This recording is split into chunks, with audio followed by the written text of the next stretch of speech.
Hello students, मैं संजीव मिश्रा अपने YouTube channel पर आप सभी का हार्दिक स्वागत करता हूं। आशा करता हूं आप सब स्वस्थ मस्त और अपनी पढ़ाई में पूरी तरह व्यस्त होंगे। प्रिय विद्यार्थियों, आज हम सब पढ़ेंगे पाठ 13 विप्लव गान, जिसके कवि हैं बालकृष्ण शर्मा नवीन जी। राष्ट्रकवि मैथिली शरण गुप्त जी ने देश प्रेम को प्रकट करते हुए कहा था, जो भरा नहीं है भावों से, बहती जिसमें रसधार नहीं, वह हृदय नहीं पर पत्थर है, जिसमें स्वदेश का प्यार नहीं। प्रिय विद्यार्थियों, क्रांति और परिवर्तन की जिस आग को बालकृष्ण शर्मा नवीन जी इस कविता में उठाते हैं, उसको बहुत पहले गजलकार दुष्यंत कुमार जी ने अपने शब्दों में कहा था। हो गई है पीर पर्वत सी पिघलनी चाहिए, इस हिमालय से कोई गंगा निकलनी चाहिए। आज ये दीवार पर्दों की तरह हिलने लगी, शर्त लेकिन थी कि ये बुनियाद हिलनी चाहिए। हर सड़क पर, हर गली में, हर नगर, हर गांव में हाथ लहराते हुए पर हर लाश चलनी चाहिए। सिर्फ हंगामा खड़ा करना मेरा मकसद नहीं, मेरी कोशिश ये है कि ये सूरत बदलनी चाहिए। मेरे सीने में नहीं तो तेरे सीने में ही सही, मेरे सीने में ना सही तो तेरे सीने में ही सही। हो कहीं भी आग लेकिन आग जलनी चाहिए। हो गई है पीर पर्वत सी पिघलनी चाहिए, इस हिमालय से कोई गंगा निकलनी चाहिए। इसी भाव को कवि बालकृष्ण शर्मा नवीन ने भी अपनी इस कविता में प्रकट किया हुआ है। प्रिय विद्यार्थियों, आज हम सब कक्षा 9वीं की अंतिम कविता, इस वर्ष की अंतिम कविता पाठ 13 विप्लव गान पढ़ने जा रहे हैं। विप्लव का अर्थ होता है उत्पात मचा देना, उपद्रव मचा देना, हलचल पैदा कर देना। गान मतलब गीत, और इस विप्लव गान कविता के कवि हैं बालकृष्ण शर्मा नवीन जी। आइए आपको इस कविता के बारे में कुछ बता दें कि यह जो कविता आप विप्लव गान पढ़ने जा रहे हैं, यह ओज, तेज, उत्साह से भरी हुई है। इस कविता में कवि ने देश में रचनात्मक विस्फोट का संकेत दिया है। कहने का मतलब यह कि हमारा देश तो आज़ाद हो गया, अंग्रेजों की गुलामी से आज़ादी मिल गई, लेकिन परंपराएं नहीं बदली, तरीके नहीं बदले, नियम कानून नहीं बदले, वही पुरानी परंपराएं चल रही हैं। आधुनिक जीवन आ चुका है, लेकिन आधुनिकता कहीं दिखाई नहीं दे रही है। ऐसे समय में कवि ने देश में रचनात्मक विस्फोट का संकेत दिया, क्रांति का आह्वान किया, बदलाव का, परिवर्तन का आह्वान किया हुआ है। नवीन जी देश के कवियों का आह्वान करते हैं, उनको पुकारते हैं और कहते हैं कि कवियों को अपनी कविताओं के माध्यम से ऐसे कविताएं, ऐसे तान, ऐसे गीत प्रस्तुत करने चाहिए जिससे समाज में नया निर्माण हो सके, नव नियम बन सके, नई चीज़ों का रास्ता साफ हो सके। कभी उथल पुथल यानी पूरा का पूरा विनाश, फिर विनाश करके विकास, उथल पुथल हलचल करने के संकेत देते हैं। उनका यह कहना है कि जो प्राचीन निर्माण है, प्राचीन परंपराएं हैं, उन सभी को नष्ट करना, धराशायी करना है और नव निर्माण हमें करके लेना है। कभी हमें यह भी कहते हैं इस विप्लव गान के माध्यम से कि स्वतंत्रता मिलने के बाद भी हमारे देश में पुरानी परंपराएं, रूढ़ियां, मान्यताएं, अंधविश्वास इत्यादि जड़ जमाए बैठे हुआ है, जिसके कारण हमारे देश की प्रगति नहीं हो रही है। ऐसे में आधुनिक समाज हमें बनाना है और पुरानी परंपराओं से हमें मुक्ति पानी है। वही चीज़ जो कहा है किसी कवि ने कि कल्पना करो नवीन, कल्पना करो तुम, कल्पना करो अब घिस गई समाज की तमाम रूढ़ियाँ, दे रही चुनौतियाँ हैं तुम्हें कुरीतियाँ, निज राष्ट्र के शरीर के विकास के लिए तुम कल्पना करो नवीन, कल्पना करो तुम, कल्पना करो। उसी बात को कवि यहाँ पे आगे बढ़ाते हैं और यहाँ पे नव निर्माण की भावना को कवि जगाते हैं। आइए देखते हैं कि पद्य संबंधी में कवि ने क्या कुछ कहा है। नवीन जी कवि का उपनाम है, जिन्हें इस कविता के माध्यम से कवियों को समाज में नव जागरण करने वाली क्रांतिकारी रचनाएं करने के लिए प्रेरित किया है। अर्थात कवियों को ऐसी रचनाएं लिखनी है, ऐसी कविताएं करनी है, ऐसे कहानियां ऐसी लिखनी है जिससे कि लोगों में एक जोश आए और वे नया निर्माण करने के लिए उद्धृत हो जाए, तैयार हो जाए और ऐसी रचनाएं समाज में उथल पुथल मचा दें। आइए कविता का भावार्थ जानते हैं। कभी कुछ ऐसी तान सुनाओ। तान आप जानते हैं संगीत में होता है स्वर, जिससे उथल पुथल मच जाए। उथल पुथल मचना अर्थात हलचल मच जाना। भाव वही है कि देश को आज़ादी मिल गई है, लेकिन पुरानी परंपराएं, रीतियां, हमारे अंधविश्वास हमको जकड़े हैं और प्रगति के रास्ते पर नहीं ले जा रहे। ऐसे में कवि नवीन कहते हैं कि हे मेरे साथी कवियों, तुम कुछ इस ढंग की तान सुनाओ, कुछ इस तरह की रचनाएं लिखो, कुछ इस तरह की कविताएं लिखो जिससे संपूर्ण विश्व में, संपूर्ण भारत में उथल पुथल मच जाए, अर्थात चारों तरफ हाहाकार मच जाए, पूर्ण परिवर्तन आ जाए, हलचल मच जाए। एक हिलोर इधर से आए, एक हिलोर उधर से आए, प्राणों के लाले पड़ जाए, त्राहि त्राहि रव नभ में छाए। कभी हिलोर, हिलोर का मतलब होता है यहाँ पे लहरें, जिसे कहते हैं, लहरें उड़ती हैं और गिरती हैं। प्राणों के लाले पड़ना यानी बचना मुश्किल हो जाना, मुहावरा है। त्राहि त्राहि होना अर्थात बचाओ बचाओ, रक्षा रक्षा करने की पुकार होना। रव, रव मतलब आवाज, स्वर, नभ आकाश में छाए। कभी कहते हैं कि मेरे साथियों ऐसी रचनाएं लिखो, ऐसी तान सुनाओ कि जिससे संपूर्ण विश्व में और भारत में हलचल पैदा हो जाए, जिससे आपकी कविताओं का कुछ ऐसा प्रभाव पड़े कि चारों तरफ इधर और उधर यानी चारों तरफ हलचल मच जाए, उथल पुथल मच जाए और तुम्हारे आवाज से चारों तरफ, तुम्हारी कविता के स्वरों से चारों तरफ, उसकी लहरों से चारों तरफ उथल पुथल मच जाए तथा वातावरण में क्रांति की लहर दौड़ जाए। क्रांति यानी परिवर्तन की लहर दौड़े और उस परिवर्तन की, उस क्रांति की आग में, क्रांति की लहर में शत्रु को अपना प्राण बचाना मुश्किल पड़ जाए, उसको प्राणों के लाले पड़ जाए तथा उसकी बचाओ बचाओ मेरी रक्षा करो की जो आवाज है वह आकाश में चारों तरफ छा जाए। इस तरह कवि कहते हैं कि तुम्हारे भीतर, हे कवियों, तुम्हारे भीतर वह शक्ति है कि तुम अपनी रचनाओं के माध्यम से चारों तरफ एक ऐसा वातावरण निर्मित कर सकते हो कि चारों तरफ परिवर्तन की आवाज गूंजने लग जाए, परिवर्तन के कारण उथल पुथल मच सकती है और जो हमारी अंधविश्वास, हमारी रूढ़ियां, हमारी प्राचीन परंपराएं जो हमें प्रगति पर नहीं जाने दे रही, वे हमारी शत्रु हैं और उनको प्राण बचाना मुश्किल हो जाए। क्रांति की उस आवाज में जो हमारा शत्रु है, शत्रु कौन है? शत्रु है हमारी रूढ़िवादी विचारधारा, हमारी प्राचीन परंपराएं, हमारा अंधविश्वास। वह हमारा शत्रु जो है उसे अपना जान बचाना, अपने प्राण बचाना मुश्किल हो जाए और वह अंधविश्वास, रूढ़ियां, पुरानी परंपराएं या मान्यताएं, उनको जान बचाना कठिन हो जाए और बचाओ बचाओ की आवाज उनकी आकाश में चारों तरफ सुनाई देने लग जाए। इस तरह से कवि ने यहाँ पे कवियों का आह्वान किया है और उन्हें एक से बढ़कर एक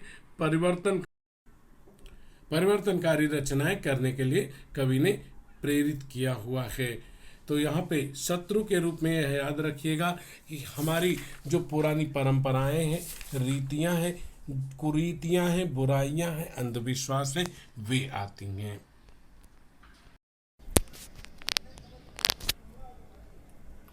नाश और सत्यानाशों का धुआंधार जग में छा जाए, बरसे आग जलद जल जाए, भस्म सात भूधर हो जाए। अब यहाँ पर कवि कहते हैं कि परिवर्तन की जो आंधी चले उसका क्या परिणाम हो। नाश और सत्यानाशों का धुआंधार, धुआंधार मतलब होता है कोहरा, अंधेरा, धुआं छाना। जग अर्थात संसार। जलद, जलद मतलब बादल। भस्म सात यानी नष्ट हो जाना। भूधर अर्थात पर्वत, पहाड़।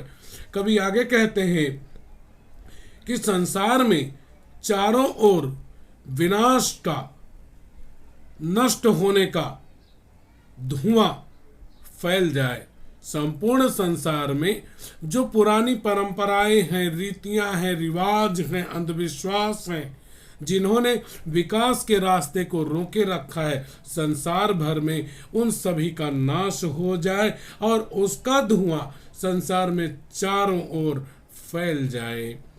बरसे आग, आकाश से अग्नि की वर्षा होने लगे, जलद जल जाए और जो बादल हैं वो नष्ट हो जाए, जल जाए, जल कर समाप्त हो जाए, भस्म सात भूधर हो जाए और साथ में ही जो बड़े बड़े पहाड़ हैं वे जलकर राख हो जाएं। कवि का कहना है कि जब परिवर्तन की, नवनिर्माण की, प्रगति की जब आंधी चले, उसका जब तूफान आए, उसकी जब हलचल पैदा हो, क्रांति हो, तो संसार भर में चारों तरफ उनके नाश, उनके विनाश का धुआं छा जाए और आकाश से अग्नि की वर्षा होने लगे, बादल जल कर नष्ट हो जाए, पर्वत और पहाड़ वे भस्म हो जाए, समाप्त हो जाए। अब यहाँ पे आकाश, बादल, भूधर यानी पर्वत, ये प्रतीक हैं। प्रतीक किस बात के हैं कि हमारे समाज में वे लोग जो आकाश की तरह हैं, जैसे आकाश ने पृथ्वी को ढका है, उन्होंने हमारी पुरानी परंपराओं को वो अपनाए हुए हैं, उसको ढके हुए हैं।